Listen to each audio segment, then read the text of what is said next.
Rahul, I want to welcome you in today. I want to let you know that your audience is mostly students from our program who are currently in the program, and we're in our first week of this cycle. And so they have gone through a pretty rigorous pre-course, and they're now working on a project that is NFT related. So they're excited to hear about the future there.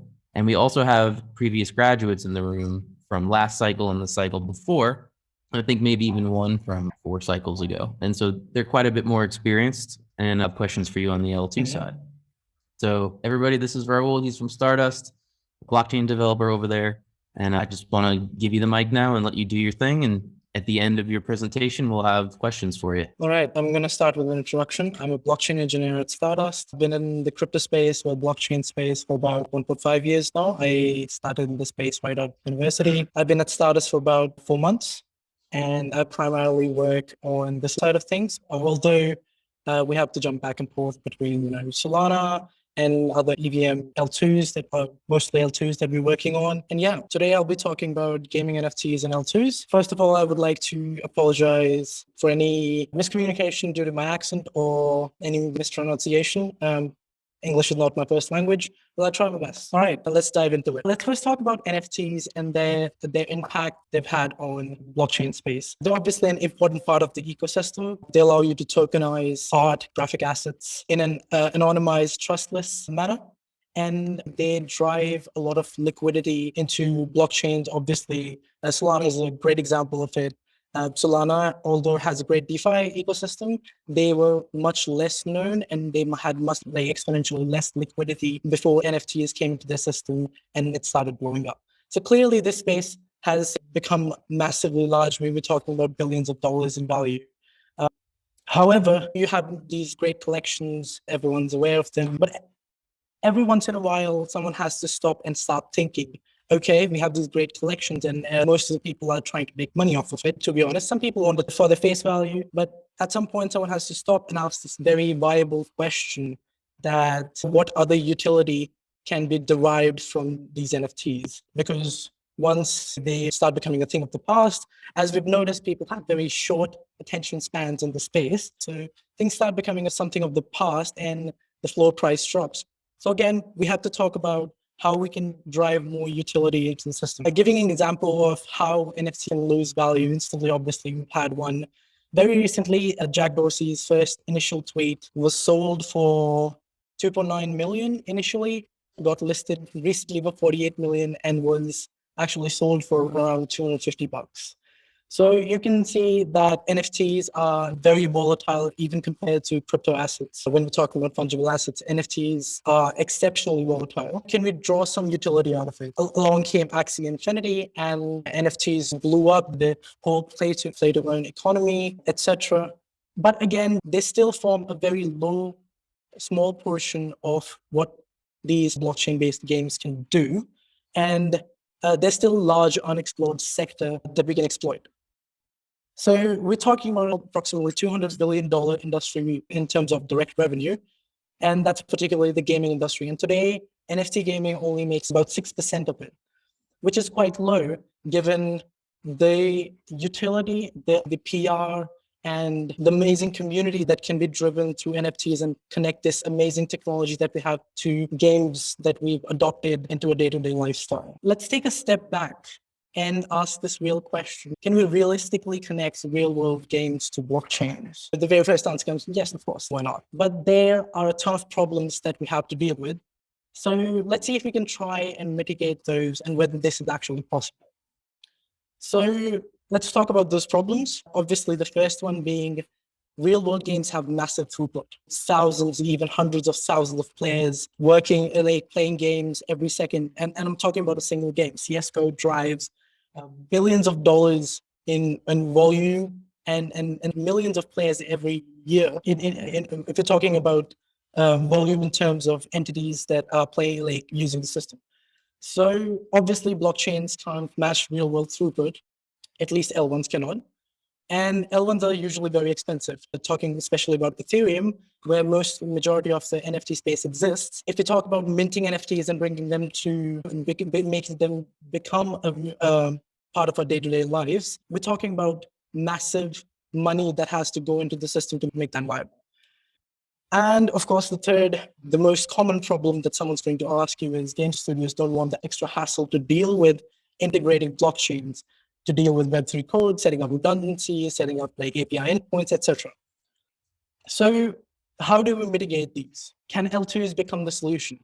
We have Immutable X, an amazing L2 based on top of Ethereum, which is completely gasless. Suddenly, minting NFTs and using NFTs in real-world games becomes slightly more viable. And then obviously we have Polygon and other L2s that are coming up that also give 100x scalability, even like 500,000x scalability on top of Ethereum. So where does Stardust come into all of this? Stardust becomes an intermediary between the real world gaming, the entire gaming ecosystem, and all the major L1s that we have through those L2s. And how we exploit those and how we engineer those is a very complex question, but we have to simplify it for the developer and for the user experience as well. So talking specifically about Stardust API, these about 20 lines of code is all a game developer needs to start minting on Stardust. So using Stardust and start minting on any chains that we connect to real-world games. When we talk about games, let's go back to a major game like CSGO, where players can earn gun skins, cosmetic upgrades, etc. And suddenly we see a thriving first and third-party market that gets formed around these assets, and which is already estimated to be upwards of $1 billion. Again, there is no user focus related to these assets, and these are all closed game economies. If we are able to connect those, we become more user-focused. We were talking about a user-led game economy where we can take those assets out of the system or even use a single asset across multiple games. So you essentially, for the thousands of hours you're putting into a game, you're getting something back at this point.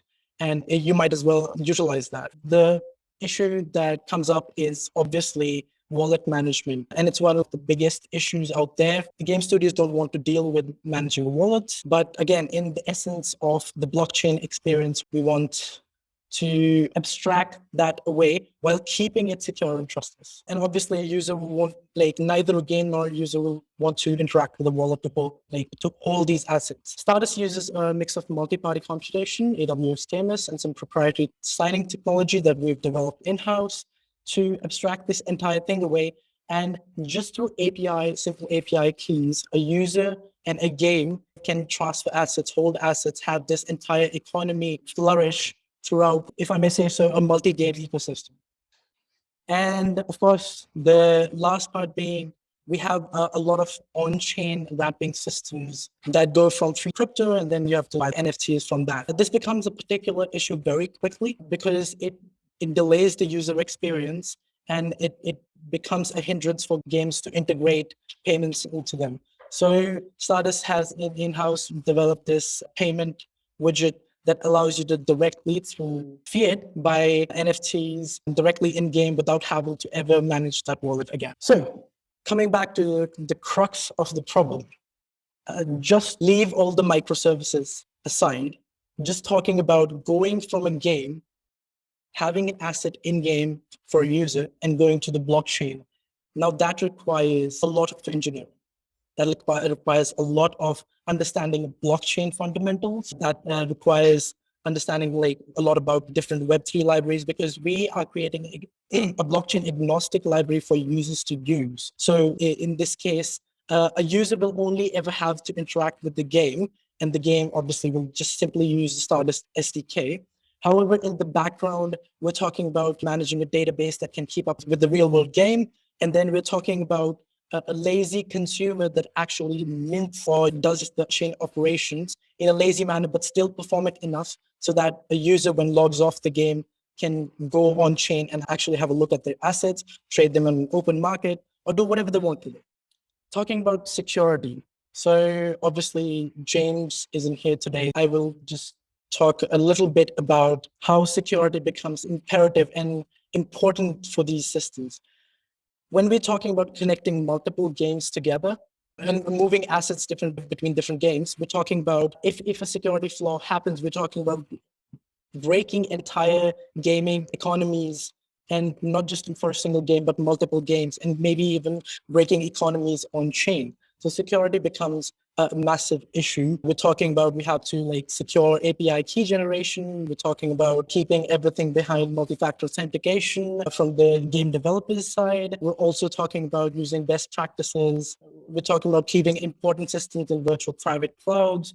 So Web3 is whenever financial systems are in, it becomes imperative to make a security an important detail of your system.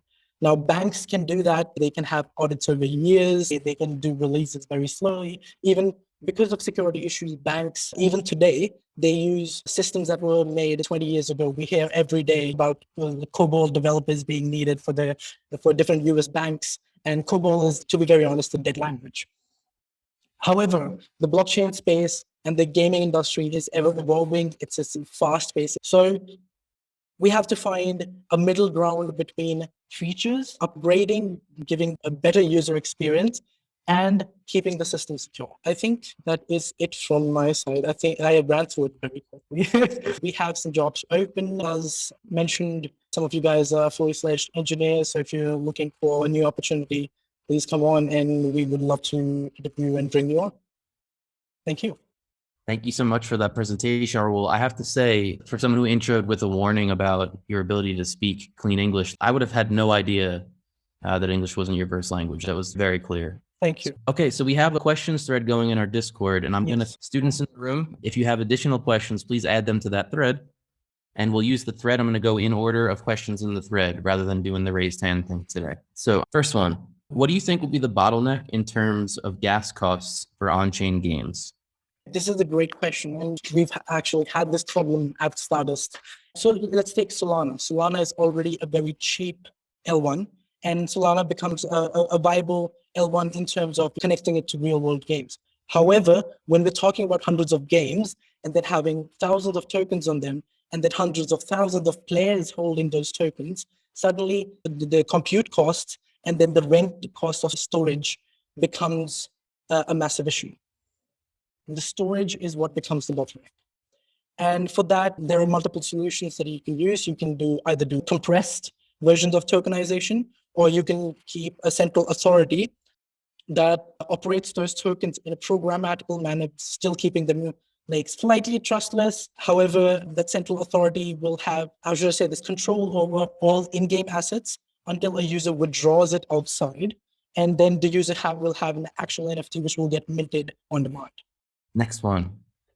How do you efficiently gather and use randomness? I ask because I would think gaming involves a lot of randomness. When we talk about games, we're not actually trying to reflect the entire game state on chain. We are trying to reflect different assets on chain. And those assets already get minted to a player in game. So we just try to reflect them in real time on a blockchain. So maybe that question is more geared toward the person writing the game and not so much toward. Exactly. Oh, I apologize. Somebody updated the second question, so I thought it was the first one. But so I want to go back to the gas cost thing. The update says, actually, it seems like computation is not the bottleneck, but storage is. There are various solutions to this with trade-offs around decentralization and efficiency. Sorry, that was me updating, not just with the answer, so we got a written record of it. What are your favorite and least favorite things about Solana's contract language?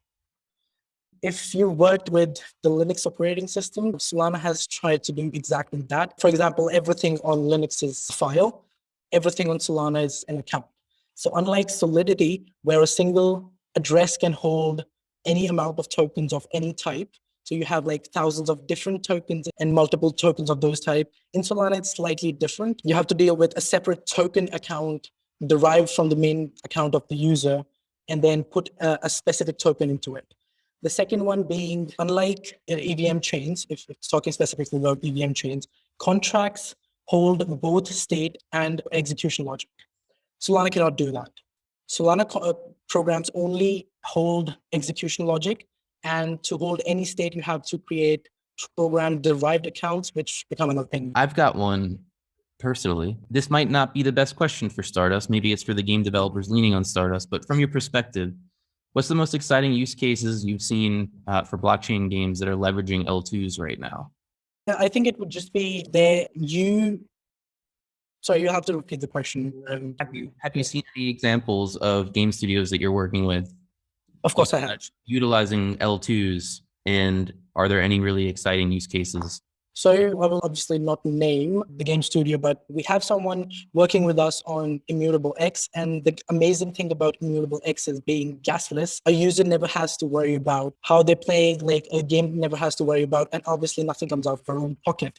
And it works seamlessly. And because being an L2, it gives a massive scale up on top of Ethereum. And as soon as we go to the lake, we have the merge, we're going to see like an even 100x scale up on top of that. So throughput's never going to be a problem. That sounds exciting. This one comes from Paul. What's the final target balance between on-chain and off-chain implementation? That's a good question. The way we've created the platform at Stardust, it can both on-chain and off-chain games can leverage it. So honestly, the balance is whatever the game studio decides it to be. If they want the entire experience to be on-chain, very well. If they want the entire experience to be only specific achievements to be minted on chain, that can be done as well. If they want all assets in game to be minted on chain and become like a tradable economy, not just within game but with other games as well, that can be done as well. Next one comes from Cameron. What are your favorite game NFT use cases so far? And what about future possibilities that you're excited about? Sorry, you'll have to repeat the second part of the question. No problem. I'll say the whole thing again. What are your favorite game NFT use cases so far? And include, if you have any thoughts about future use cases, like maybe something that hasn't been invented yet, but is on its way. I'll talk about two instances that were, I would say, my most favorite. One is the game that we're working on, Immutable X. They have the entire thing, everything, all assets are on chain. So we're talking about in-game currencies, we're talking about any achievements, skins, everything. So anything and everything that a user does in-game gets back to them. They can instantly go sell it, trade it, do whatever they want to. Go to an external market, say OpenSea, trade it within game, maybe even export it to another game. I think the future case possibility actually coming back, the second one would be, there's this another game that we've been working with, and they recently stress tested our system by going into production. And we were talking about hundreds of thousands of players being created and tokens being minted in 1 hour. That was the actual real stress test, trying can we match this on chain in a quick enough manner so that when a user stops playing, they can immediately go and see, okay, I have my asset on chain. Future use case, I haven't yet seen a game that integrates with another game. So cross-game assets. And this is something that I think will grow very big. You mint a skin in CSGO and then you go use it in Call of Duty, for example. So that is something I'm very excited about. That was my next question. I wanted to know if anyone, if that had been achieved yet, like interoperability. It's definitely doable. We haven't had anyone yet try that. We've had interest in it. We haven't had anyone try that actively.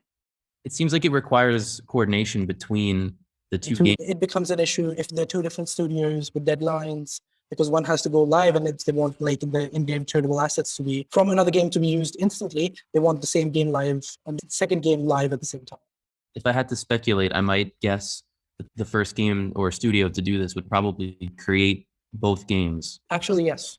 All right, let's go on to the next question. What solutions to storing state, for example, like state expiration, looks the most promising for you? I'm not sure what you mean by state expiration. Melville, can you elaborate on your question? Yeah, sure. I asked this because you pointed out that interesting thing of it's not actually computation that is the bottleneck, but storage. Uh-huh. And I know that there are some solutions that Vitalik and some others have been talking about. Maybe you could just give a quick overview of whatever the one you like and then say why you like it.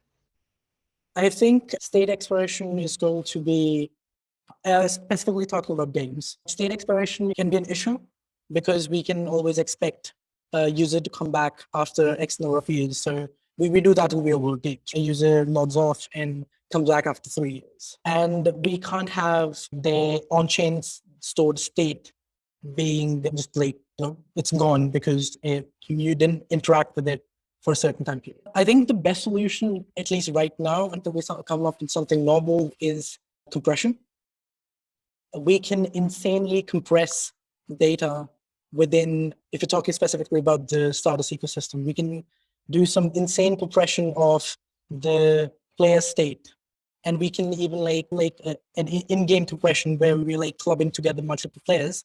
And yet a player is still able to make a small snippet, go and check out that they actually have this token on chain. And whenever they withdraw it from a system, it gets minted or burned or demand. Very curious how that works, but that's a question for another time. The compression. Thank you. Next one. How is Immutable X able to be gasless and not get DDoSed? I think currently I cannot answer that question. Sorry. I have not explicitly worked on Immutable X, so I cannot answer that question. We don't expect you to be an expert on every single thing. We've got our fingers crossed. Yeah. If I could chime in, I don't know how Immutable X does it, but I know that for Nano, for example, they have free transactions and they make you do a bit of a POW so that you'd be like DDoSing yourself effectively. That has been one solution. I have no clue if they do it. If you're saying that Immutable X could do the same thing because Immutable X is based off of a ZK rollup, so if you push on the onus of giving the proof on the user, that is essentially proof of work, but just not as expensive as proof of work. I have one from Lawrence. There's some critics who would say that games don't need blockchain, even for P2E or play to earn. What are the most compelling arguments for blockchain gaming? And are there any common arguments that you think are actually not relevant? So the biggest argument against blockchain gaming connected to blockchain is the environmental impact. And it's a very valid concern. And we're working towards it with like proof of stake systems. We're working towards more greener solutions with L2s, obviously with 100x, 1000x scalability. We're talking about transactions being bundled and then being settled on layer one in a single go. So that reduces the carbon footprint as well. Play to earn.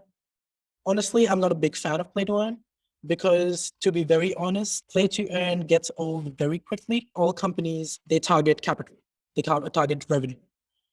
And that's the major flaw with play to earn games specifically. Because of that target, it slowly boils down to more of a stacking system where someone else is funding whatever you're getting back. I don't want to use the word Ponzi, but yeah. However, talking specifically about real world games, the biggest argument is they close game economies.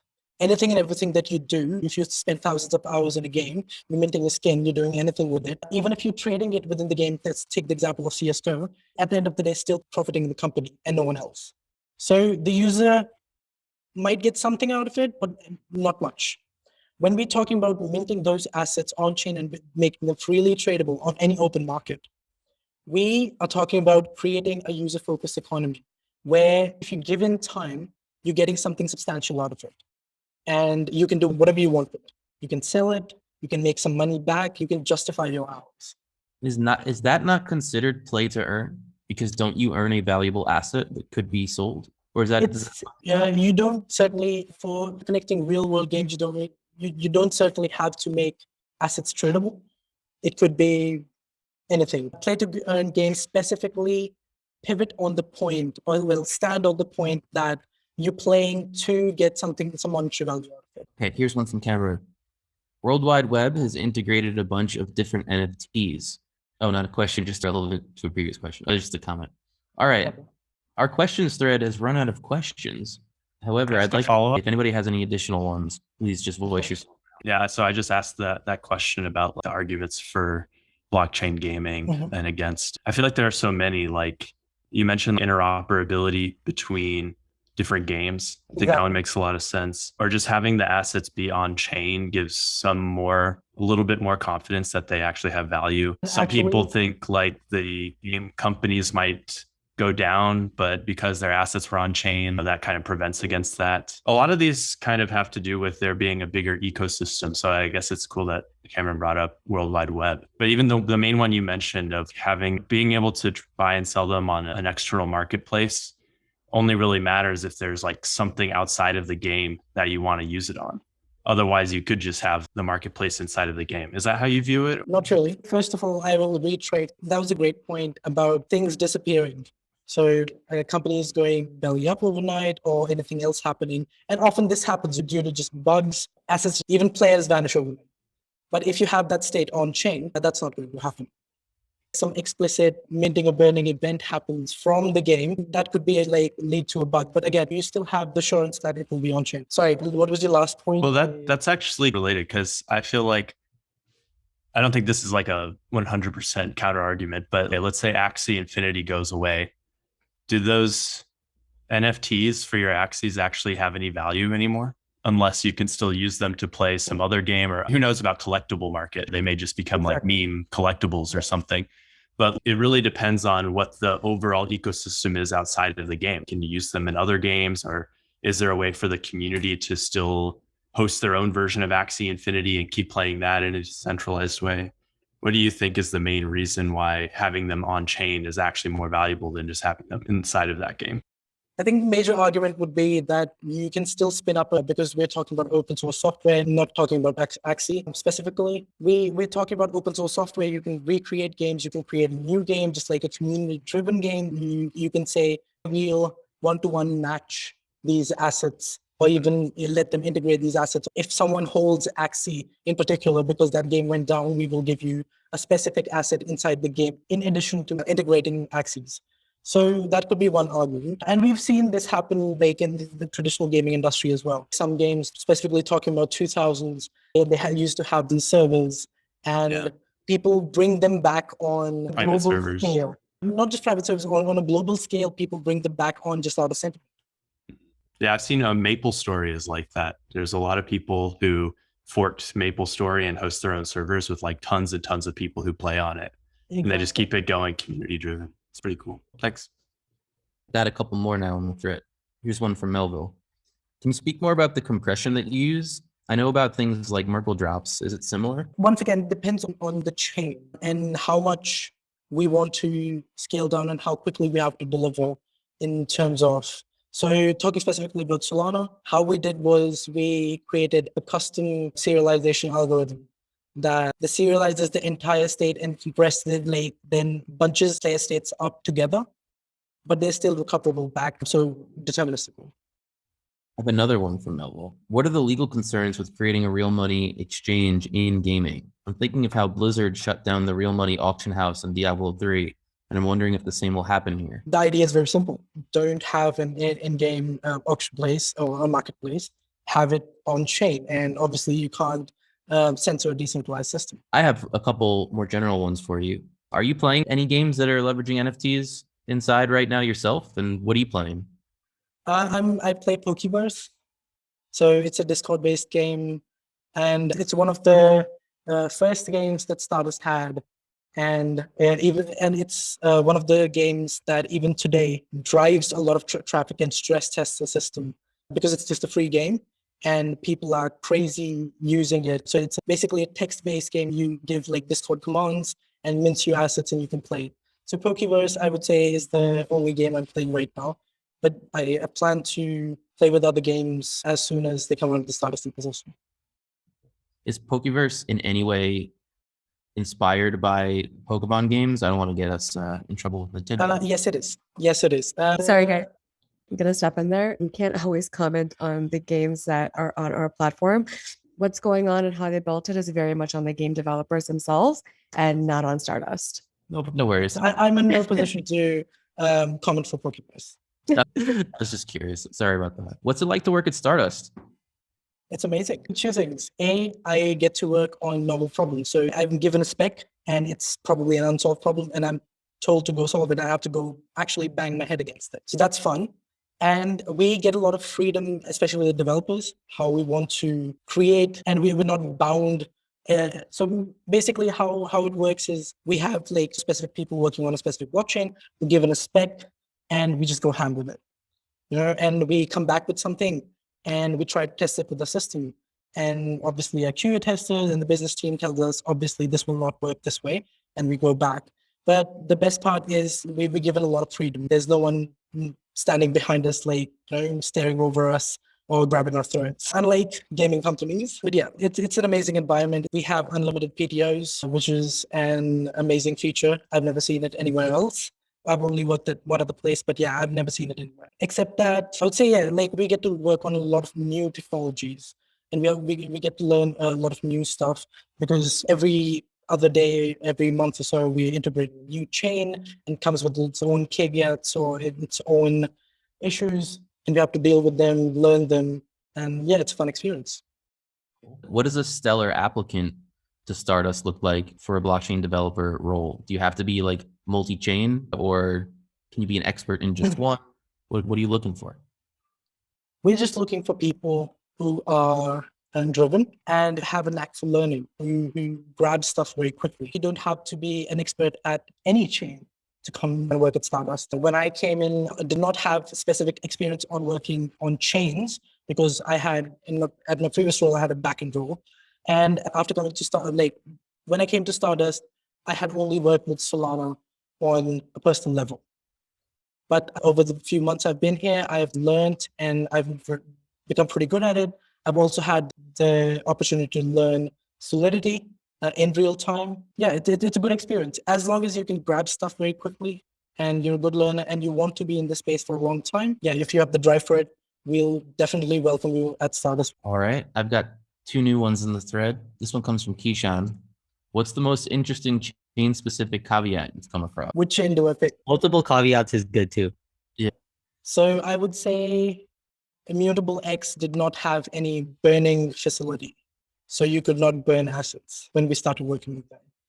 And how burnable assets came to be on Immutable X is, obviously I cannot discuss that, but that was a very interesting topic. All right. Here's one from Melville. Did you have to build proprietary indexing software to integrate with these different chains? Or does the graph.com or something similar give you all the data that you need? It depends chain to chain. If you're talking about EVM chains, existing solutions work pretty well. However, if we're talking about Solana, even current existing systems are very quite flawed. So we have to come up with our own proprietary software to deal with it.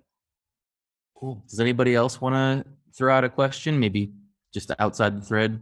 So my question is, when you're assessing which L2s to build on, how do you make that assessment? How do you weigh? Should we go on like an optimistic rollup? Should we go like, where's ZK at? If you're going to go optimistic rollups route, like how do you decide between an optimism or an arbitrum? Just maybe you could shed some light on your decision making there. So far, it has been mostly client driven.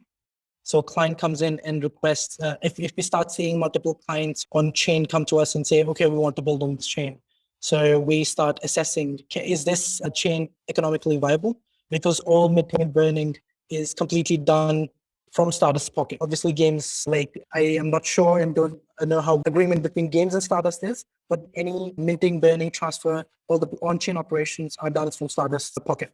So we have to assess whether scaling a large game on a particular L1 or L2 is feasible. If we start looking for how many clients we've had on this chain that want to build with us and how many of them are serious.